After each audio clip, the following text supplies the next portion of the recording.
जय हिंद दोस्तों, मैं हूं आपका दोस्त के बी और करंट अफेयर्स 2021 के लिए एक नई वीडियो में आप सभी का स्वागत है। तो हमने एक नई सीरीज की शुरुआत की थी जिसमें हम लोग जो सबसे महत्वपूर्ण प्रश्न होते हैं करंट अफेयर्स के, यानी कि जिनके आपकी परीक्षा में पूछे जाने की संभावना लगभग 100% होती है, उन सभी प्रश्नों को डिस्कस करते हैं। तो यह एक प्रकार का रिवीजन वीडियो होता है जिसमें हम लोग 10 मिनट के अंदर 20 महत्वपूर्ण प्रश्नों को रिवाइज करते हैं। तो इसका जो पहला भाग है उसकी लिंक आपको ऊपर के आई बटन पर मिल जाएगी, तो अगर आप चाहें तो वहां से उस वीडियो को भी देख सकते हैं। तो चलिए वीडियो की हम शुरुआत करते हैं। वीडियो अगर आपको पसंद आता है तो इसे लाइक करने के साथ अपने सभी दोस्तों के साथ में शेयर जरूर करिएगा। तो लेट्स बिगिन। पहला प्रश्न है, जनवरी 2021 में Delhi Meerut regional rapid transit system के 5.6 किलोमीटर का जो भूमिगत खंड है, इसका निर्माण कौन सी कंपनी करेगी? तो इसका निर्माण करेगी संघाई टनल इंजीनियरिंग लिमिटेड, जो कि चीन की एक कंपनी है। तो ये आपको यहाँ पर ध्यान रखना है। वैसे अगर हम लोग Delhi Meerut regional rapid transit system की बात करते हैं तो इसकी टोटल लंबाई होगी 82 किलोमीटर और यह एक semi high speed rail corridor होगा। तो इस प्रश्न के बारे में आपको याद रखना है।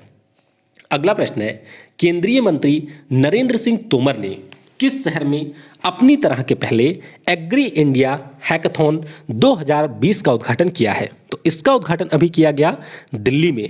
तो इस प्रश्न का ऑप्शन ए करेक्ट होगा। तो बस आप ध्यान रखेंगे कि जो हमारे कृषि मंत्री हैं नरेंद्र सिंह तोमर जी, उनके द्वारा 2 माह चलने वाले इस एग्री इंडिया हैकाथॉन 2020 का उद्घाटन किया गया है।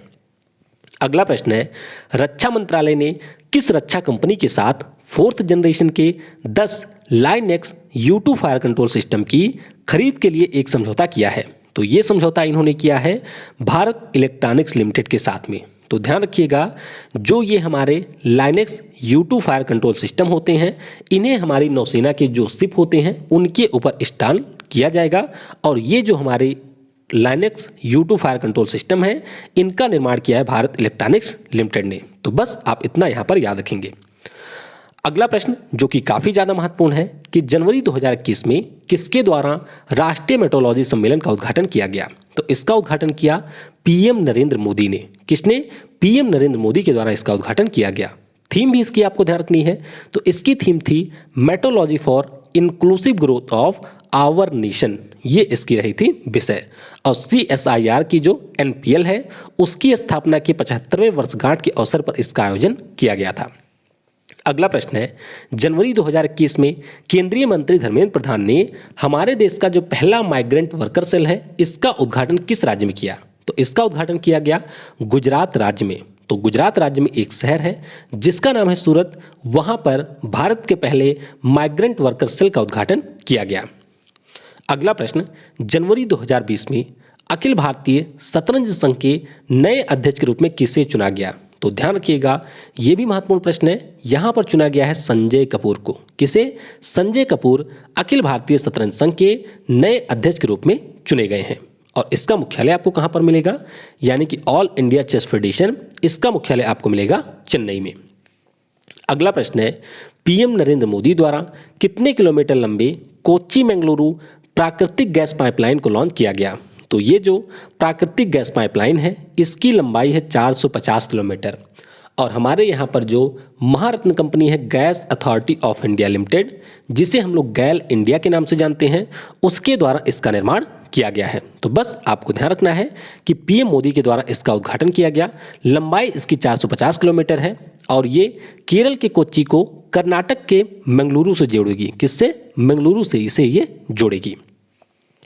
अगला प्रश्न है, जनवरी 2021 में किस राज्य की सरकार के द्वारा लॉन्च पैड योजना को लॉन्च किया गया? तो ये योजना लॉन्च की है मध्य प्रदेश की सरकार ने। तो इस प्रश्न का ऑप्शन बी करेक्ट होगा। तो बस आपको ध्यान रखना है कि मध्य प्रदेश की सरकार के द्वारा जो भी मध्य प्रदेश राज्य के 18 वर्ष से अधिक आयु के लड़के या फिर लड़कियां हैं, यानी कि बच्चे या फिर बच्चियां हैं, उनके लिए इसकी शुरुआत की गई है। तो बस इसके बारे में आप यहाँ पर ध्यान रखेंगे। अगला प्रश्न है, जनवरी 2021 में किस शहर की मौसम विज्ञान वेधशाला को शताब्दी अवलोकन स्टेशन का दर्जा दिया गया? तो यहाँ पर बात हो रही है मेटीरियोलॉजिकल ऑब्जर्वेटरी की। तो हमारे जो बिहार के पटना वाली है, इसको यहाँ पर सेंटिएनियल ऑब्जर्वेशन स्टेशन का दर्जा दिया गया है। तो इस प्रश्न का ऑप्शन ए करेक्ट होगा। तो महत्वपूर्ण प्रश्न है, इसके बारे में आप याद रखेंगे। वैसे दर्जा किसने दिया है? तो ये दिया है विश्व मौसम विज्ञान केंद्र ने। इसके द्वारा इसे ये दर्जा, केंद्र नहीं, ये है ऑर्गेनाइजेशन, तो इसके द्वारा ये दर्जा दिया गया है। मुख्यालय आपको मिलेगा स्विट्जरलैंड के जिनेवा में और इसके सेक्रेटरी जनरल हैं पेटेरी तलास। अगला प्रश्न है कि इंडियन इंटरनेशनल फिल्म फेस्टिवल के 51वें संस्करण में किस देश के पाब्लो सेसर जूरी के अध्यक्ष होंगे? तो यह भी बहुत ही ज़्यादा महत्वपूर्ण प्रश्न है। तो ध्यान रखिएगा, पाब्लो सेसर यहाँ पर है अर्जेंटीना देश के फिल्म मेकर और यही हमारे IFFI के 51वें संस्करण के जो जूरी होगी उसके अध्यक्ष होंगे। तो इस प्रश्न का ऑप्शन सी करेक्ट होगा। इसके अलावा आप ध्यान रखेंगे कि IFII का आयोजन गोवा में ही होता है। इसमें ओपनिंग फिल्म होगी अदर राउंड, जो कि है डेनमार्क की, और क्लोजिंग फिल्म इसमें होगी वाइफ ऑफ ए स्पाई, जो कि है जापान की। अगला प्रश्न है, दादा साहब फाल्के पुरस्कार दक्षिण 2020 में किसे बेस्ट अभिनेता के पुरस्कार से सम्मानित किया गया? तो ये पुरस्कार यहाँ पर मिला है धनुष को। किसे? धनुष को यहाँ पर ये पुरस्कार दिया गया। तो इस प्रश्न का ऑप्शन डी करेक्ट होगा। तो यहाँ पर आपको 2-3 पॉइंट ध्यान रखने हैं, जैसे कि बेस्ट अभिनेता का पुरस्कार मिला धनुष को असुरन मूवी के लिए, बेस्ट अभिनेत्री का पुरस्कार मिला ज्योतिका को रात चासी मूवी के लिए, बेस्ट निर्देशक का पुरस्कार मिला है आर फॉरबिथन को ओथापा सेरुप्यूसाइज 7 के लिए। अगला प्रश्न है, भारत द्वारा अंटार्कटिका के लिए 40वें भारतीय वैज्ञानिक अभियान को किस राज्य से रवाना किया गया? तो इसे रवाना किया गया है गोवा राज्य से। ध्यान रखिएगा, गोवा राज्य से यहाँ पर रवाना किया गया। गोवा में कहाँ से? तो गोवा में जो हमारा मर्मुगांव पोर्ट है, यहाँ से ice class ship MV वैसली Golovin में हमारे भारतीय वैज्ञानिकों का जो 43 सदस्यीय दल था उसको यहाँ पर रवाना किया गया। तो ये आप यहाँ पर ध्यान रखेंगे। वैसे अगर हम लोग अंटार्कटिका की बात करते हैं तो भारत के 3 रिसर्च स्टेशन यहाँ पर हैं, दक्षिण गंगोत्री, मैत्री और एक है भारती। अगला प्रश्न है, FSSAI ने जनवरी 2022 तक जो हमारे तेलों में या फिर बसा में ट्रांसफैट होते हैं इसको कितना प्रतिशत रखने के लिए दिशा निर्देश दिए हैं? तो इन्होंने कहा है कि इसे आप लोग रखेंगे 2% 2022 में। तो इस प्रश्न का ऑप्शन भी करेक्ट होगा। तो आपको क्या ध्यान रखना है कि food safety and standard authority के द्वारा ये दिशा निर्देश दिया गया है कि आप 2021 में इसे 10 से घटा करके कर देंगे 5% और 2021 के बाद 2022 में आप इसे 2% कर देंगे। तो ऐसा यहाँ पर गाइडलाइंस जारी की गई है। भारत सरकार द्वारा किस राज्य में विश्व के सबसे बड़े तैरने वाली सौर ऊर्जा परियोजना का निर्माण किया जाएगा? तो ये परियोजना बनेगी मध्य प्रदेश में। मध्य प्रदेश में कहाँ? तो यहाँ पर है खंडवा नदी, जहाँ पर बहती है नर्मदा नदी, और नर्मदा नदी के ऊपर एक आपको डैम मिलेगा जिसका नाम है ओंकारेश्वर डैम। तो इसी के ऊपर यहाँ पर 600 मेगावाट क्षमता के विश्व के सबसे बड़े तैरने वाली सौर ऊर्जा परियोजना का निर्माण किया जाएगा। अगला प्रश्न है, जनवरी 2021 में किस शहर में भारत के पहले coalition for epidemic preparedness innovations lab का उद्घाटन किया गया? तो इसका उद्घाटन किया गया है हरियाणा के फरीदाबाद में। कहाँ पर? हरियाणा के फरीदाबाद में इसका उद्घाटन जो हमारे विज्ञान और प्रौद्योगिकी मंत्री हैं डॉक्टर हर्षवर्धन सिंह, उनके द्वारा किया गया। अगला प्रश्न है, जनवरी 2021 में स्मॉल फाइनेंस बैंक के लिए लाइसेंस प्राप्त करने वाला पहला अर्बन कोऑपरेटिव बैंक कौन बना? तो ये हमारा है शिवालिक मर्केंटाइल कोऑपरेटिव बैंक। तो अप्रैल माह से इसका नाम हो जाएगा शिवालिक स्मॉल फाइनेंस बैंक। और आपको ध्यान रखना है कि ये उत्तर प्रदेश का पहला और सबसे बड़ा कोऑपरेटिव बैंक है जो कि अब स्मॉल फाइनेंस बैंक बन जाएगा।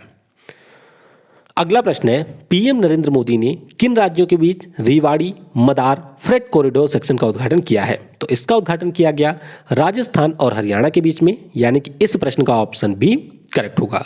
और इस दौरान हमारे पीएम नरेंद्र मोदी के द्वारा जो दुनिया की सबसे बड़ी डबल स्टैक कंटेनर ट्रेन है जिसकी लंबाई है 1.5 किलोमीटर, इसको भी यहाँ पर रवाना किया गया। तो ये पॉइंट भी आप यहाँ से याद रखेंगे।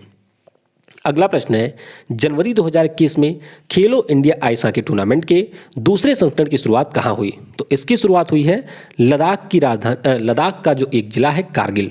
और कारगिल में कहाँ पर? तो कारगिल में है चिकटन। क्या है? चिकटन, जहाँ पर इसकी शुरुआत हुई है। और आप ध्यान रखेंगे कि जो खेलो इंडिया विंटर गेम्स हैं उनका आयोजन जम्मू कश्मीर के पंचकुला में किया जाएगा फरवरी महीने में। अगला प्रश्न है, संयुक्त राज्य अमेरिका के द्वारा किसे नए अटॉर्नी जनरल के रूप में नामित किया गया? तो यहां पर नामित किए गए हैं मेरिक गारलैंड। तो इस प्रश्न का ऑप्शन सी करेक्ट होगा।